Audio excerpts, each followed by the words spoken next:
Hello investors, today we're going to look at the fight, Intel versus AMD. Just looking at the data, nothing else, just the data and see which one wins. Okay, AMD versus Intel. Where do we start? So here we can obviously look at one stock one at a time by just changing the ticker to Intel or AMD. So what you can do is here run a comparison, side-by-side comparison of the two stocks. So if you have a little plus here that before it's installed, now it is installed, but what you can do is you can actually run this application EPSMomentum on your PC straight away. So let me just minimize that, and I've already installed it. So if you go EPSMomentum, this is where you launch it, and then it shows up in an application that you can resize. So I've prepared the applications here to both run Intel and AMD. AMD on one side, on the left, Intel in the right corner. So let's go ahead and look at those two stocks and see what's out there. So first, the good thing with the system is you have all those widgets that give you a quick, fast picture of each stock. One is all green, both earning momentum and timing. It's a green light everywhere. The model has been very successful, returning 100% return. Matrix EPS growing at 125, sales growing at 26, pretty amazing. The traditional P is at 112. The cashback P calculated by EPSMomentum is 20, so fairly affordable and not. It doesn't really transpire when you look at 112. The P80 is in drift A, so it's positive underreaction, so there's room to grow. There's 9% left in there, so that's very nice, very positive. Revisions have been to the roof, 1,000%. Holders a little bit down recently. Maybe there's a little bit of a lag there. It's a fairly volatile. For $10,000 invested, you get 530 at risk. It's in the EPSMomentum cycle quadrant, so it's pretty great. And yeah, so beta is 2.3, so fairly volatile stocks. ROE is 29. When you compare it to Intel, you got a no here, so both earnings and timing are no good. Model has not been performing well, and you'll see why. It's more of a value play, and the model is more of a growth model. Pretty decent growth there. P is fairly in line with the traditional one. It's one of the worst drift, PAD.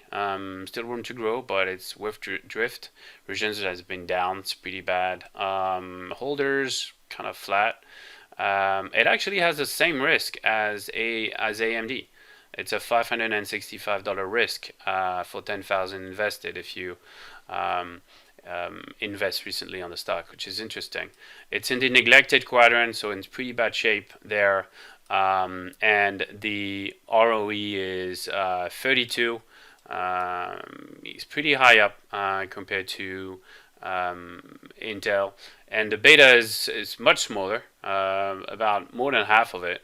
So I would say maybe less risk when you compare it to on a portfolio level. So then where do we start? So the signal widget, as you can see, it's a 23 here, a little bit of an unbiased down because of the holders here. Unbiased as a reminder, this is all composed of those two numbers. It's a little bit down here, otherwise the picture is all green. Here you got some reds, wrong timing, wrong earning momentum, some negative here. So right there you can see a little bit of the analysis. First opinion. Second opinion is you look at the chart. So here we can see AMD going from $20 to $85 in the time span of 2 years, year and a half, 2 years. So it's pretty impressive. Whereas Intel has grown from $50 to $50, so we didn't go anywhere. So that's a little bit different right there, right on the chart. As you can see, the EM has been negative, minus 18, minus 13, turning positive. So you can see earning momentum picking up, 17, 12, and 23. So really a super green signal all the way. And you would have start noticing this by the EM turning positive at $35, now 85. Here, Intel's been negative, negative, negative, negative. A little bit of positive here, so positive point all of a sudden. I guess a great quarter compared to the previous year, and negative again. So how can you look deeper into this? We look at the matrix. So we look at the matrix on both. So these are all the earnings in the last quarters. This last quarter has been published on the 28th of July, 0.18 compared to 0.8, which is 125% growth. Here, 123 compared to 106, published 4 days earlier, 5 days earlier. It's a 16% growth. So right there, much less growth here on Intel. Acceleration's been down. Acceleration's minus 46. Actually, here it's been down as well, but because it was very high up, 300%, 200%, 125%. So it's low, big numbers, obviously going down. So very important here on earnings. On sales, let's click on sales. Sales, we get 26% here, pretty nice. 20% here. So I'll say sales are fairly comparable. The COVID situation has pushed the buy of, computer buying spree. Everyone's buying new computers now, so they've both benefited from bigger sales or recently. So that's interesting. Yeah, I mean that's what you get from the matrix. I guess the main difference is really the earning situation, like much more earning there. I would put a caveat here on AMD because the earnings was at 14, then 8, then 18. So 18 is not really impressive. It's impressive compared to the 8, but not really compared to the 14, right? So a little bit of a caveat there. Here it's much more slow pace, but we can see a pickup. But that's what we get from the matrix. Now let's go into the revisions. Since we're into the earnings, let's go into the revisions. In the last 90 days or so, the revisions have been up. If you look at the 28th of July, that was right there. Revision quarter was kind of downish, and then end of quarter was a little bit of a revision, and then right when they revised, it shoots up 1,000%. The revision score. As far as Intel is concerned, they published on the 23rd. It's the completely opposite picture. So 23rd here, really going down. It was down for the previous quarter, went up a little bit, and then really down. So not really a great picture here. So Wall Street is expecting less and less revenues. I guess the quarter, current year, next year revenues are all kind of all down. Now let's look at the timing on the chart. So the timing on the chart was pretty positive all the way. The COVID situation obviously protected you and told you to stay off as it was down here, and then to start going back in the stock right there on the 23rd of March, which is the day where COVID turned. The market turned on in the COVID era, and it went up and up and up and up and up as expected. So here, same timing was kind of down, and it told you to go back on the 4th of April. So it took more time to recover. A little bit of green, but now really timing is pretty bad. And not performing well. Compared to the index, AMD is kind of most of the time beating the index, minus a little drip here, whereas Intel is on par with the index or below par. So again, more points for AMD there. Going back to the next one, which is holders. Let's look at funds. So funds, reminder, these are 13Fs, so these are filings that are done a month and a half, actually 45 days after they're published. You know that you learn about the data, but they could have invested like a month before, so it could be a month and a half old or 2.5 month old. So I'll say you have a little bit of the COVID situation here. We got a point in June, so it's kind of down. The hedge funds are down on AMD, growth funds are down on AMD, a little less on Intel, more conservative, I'll say, on Intel. So Intel looks more of a like value play than anything, but yet here the value funds are actually investing more into AMD now, seeing more value, believe it or not. So that's interesting. Let's go into the earnings cycle. So the earnings cycle here, what do we got? So we have, so reminder, earnings cycle, we have those 4 cycles: neglected, turnaround, EPS momentum, and growth trap. So this is earning momentum from 0 to 25 or to minus 25 or minus 50, and then the revision score. So it was historically very high up in the good quadrant, had a couple of, slightly down quadrant, revisions down, earning momentum is a little bit down, and then rally back up, and now it's right up there in the sweet spot of the EPS momentum quadrant. Intel on the opposite was turning around, then the revision dropped drastically, still no earning momentum, little bit of earning momentum. I'll say, where was that? 90 days ago, 60 days ago. And then recently, huge drop in both earning momentum and revision score. Actually, revision score stayed somewhat constant, but the earning momentum really dropped. So not in a bad spot here as far as the cycle is concerned. So now let's carry on with the PE. So the PE ratio for Intel is at a 10, which is typical of a value play. Again, it's a company that is run in a value fashion. The growth is 7.5 to 10%, 5 to 10%. That's the mean coming from Wall Street. Long-term growth, 3 to 5 years.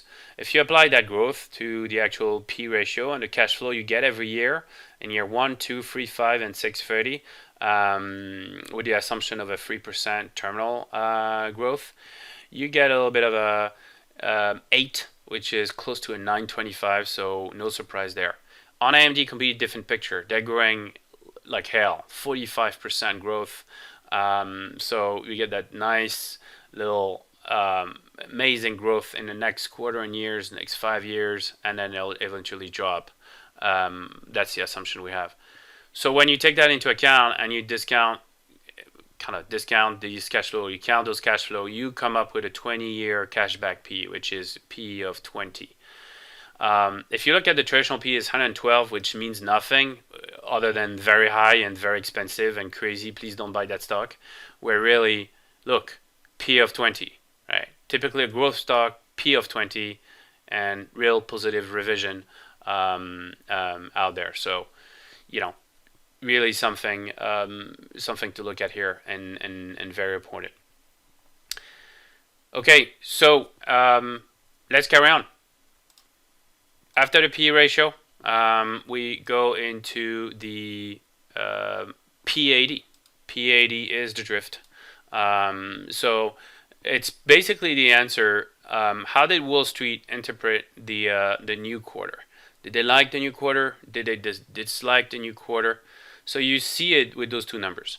11% overnight from the day of the earning, the 4 p.m. of the earning, to the overnight and the open. That was an 11% jump. And during the day, it was a 1% jump, change in price. Okay, so positive, that puts you into drift A. Okay, whereas Intel was negative and negative, minus 16 during the day. This is a super bad sign. This basically means,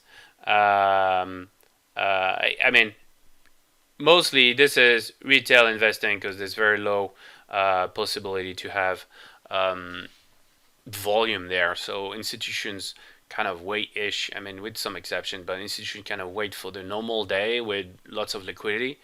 As the day open, slam the stock down, minus 16, getting out of Intel en masse, right? So pretty bad sign here. That negative gets you a drift D. So statistically, over the last 20 quarters, 5 of them were in D, and it was an average of a minus 3.54% growth from that point to here. So kind of a negative quarter. So that's what we call negative underreaction. So pretty bad there. Let's see how Intel has fared so far. Exactly following this. Look how magical this is. Look how magical the drift here. The minimum average is there, touching the average, and really, maybe rallying a little bit back to 59, but really down for the quarter. Now, let's look at our other friend, AMD. What do we got there? 2 positive, drift A. Let's go into the result. And exactly as expected, the drift is following the drift mean, which is $92. You would have known about the drift A about on that day at 72.18. Actually, no, 76.09, and you would say, okay, so it's in drift A, should go to 92. You're at 76. You already have a good 20% right there progression. Could go higher, could go to 134 if revisions keep pushing the stock up. But this is the cone and pretty impressive. You can also remove the S&P in there, the S&P effect. So some could argue, yeah, but the S&P was up. How many quarters are we talking about? 8 over 20. So it's a pretty good statistics. Lots of quarter to show here. If you remove the S&P effect, you're still tracking in a mean on the $90. So in both cases, pretty clear here. So that's it for the drift. Now let's go into the last point, which is the journal. So the journal here has generated some buy and sell signal on the stock. So we can see on both of them the comparison. One on Intel has actually lost money out of 10,000, 9,000, protecting your downside most of the time, both in April and May and June. But then on AMD, you get a completely different picture. You made 100% if you follow all these things here, buying here and keeping your profit, and recently initiating a buy on that. So different picture. If you look at the stop, the model found AMD on the 6th of June 2018 and bought it for $15. And obviously it's now 85. Whereas if you go to Intel, it actually didn't make any money and lost money as well. So on the adaptive stop, you made 26%. Got a little bit of rally and then protected there, but it missed the huge rally. I guess because the earning momentum only picked up right there, so or actually recently, so missed the rally. But still, interesting to see here. So now, in conclusion, it looks like Intel is really a value play. It's a dividend-paying stock. It has a growth of 9%. Also, P of 8 or 9, and it behaves as a growth company. As a value company. So if you look at the chart, and in both, you can see it's a value play. Is it a good investment? Maybe it is. If you're here for the long run and you're here for the 20-year thing, it could be. I don't know. AMD, same thing. Actually, not the same thing. Completely different. It's a growth company. Really going from $8 to $80 in 2 years, 3 years. And it's a very different play. So what I always say is, looked at those two stocks in a vacuum, just looking at data, not reading any news, not reading any conference calls or anything. And obviously, that's not what you should do. But it's a good start of your research. The important thing is to always start with the product and the people and the sector, right? So those three things: the sector, is it COVID, people buying new computers? The product, and do they have an amazing product that beats the competition? Or the people, the person. And if you just Google the name of the CEO in both companies, this is what you get. So Bob Swan apparently was recently appointed as CEO. The CEO prior left, so a little bit of a CEO trouble there. He's a former CFO.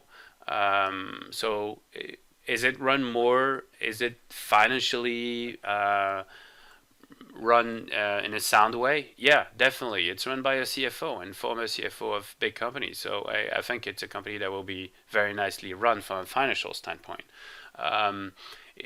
Will it create some breakthrough products and change the world? I don't know. The person is very important. Lisa Su, on the opposite, is Taiwanese-born American business executive, as it say here.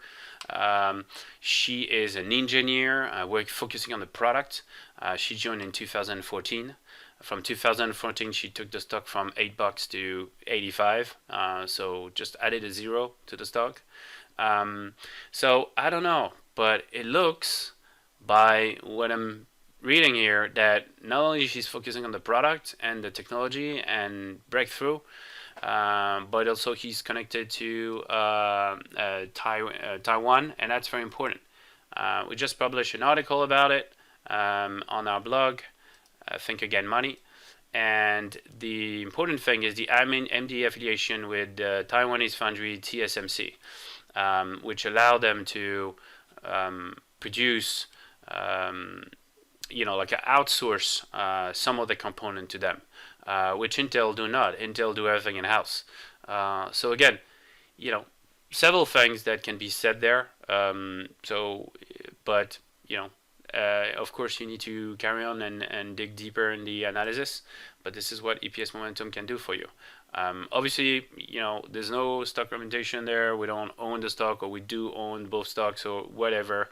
It's just analyzing the data, pure data, price, stocks, earnings, sales, P ratios, and so on, and giving you a nice picture.